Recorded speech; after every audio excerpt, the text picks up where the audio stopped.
பெரிய வெங்காயங்க ஒரு 6 அடி எல்லாம் படுக்க மாட்டாப்புல, 2 ஏக்கர்ல தான் படுப்பாப்புல.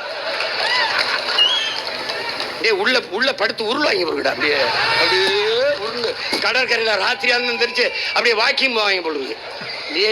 உங்களை எல்லாம்டா செக்கிழுத்தவன் நாட்டுக்கு என் பாட்டை எங்க படுத்திருக்கான்னு தெரியல, தூக்குல தொங்குனவன் எங்க படுத்திருக்கான்னு தெரியல.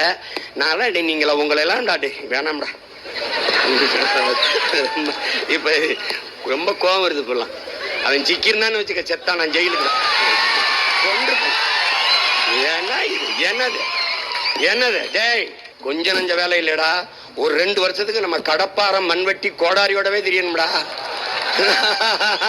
ஏன்னு வந்த உடனே கடற்கரையை பூரா எடுத்து கடற்கரை ஆகணும்டா. இப்பவே பல பேர் அழைச்சு, அண்ணா அந்த கான்ட்ராக்டை மட்டும் எனக்கு கொடுத்துருங்கண்ணா அப்படி.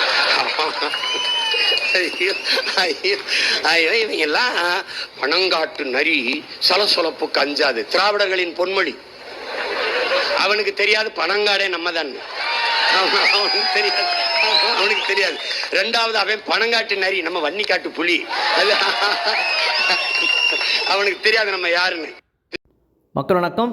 சீமானோடு ஒரு தேசியவாதியாக அவருக்கு இருக்கிற அவர் கொள்கை மாறுபாட்டில் அவர் மேலே விமர்சனம் இருக்கலாம். ஆனால் இந்த மெரினாவில் உள்ள கல்லறை விஷயத்தில் சீமானை நாம் ஆதரிக்க வேண்டும், தமிழர்கள் குறிப்பாக ஆதரிக்க வேண்டும். காரணம், உலகிலேயே 2வது கடற்கரை மெரினா. ஆனால் தற்போது அதை ஒரு சுடுகாடாக மாற்றி கொண்டு வருகிறார்கள்.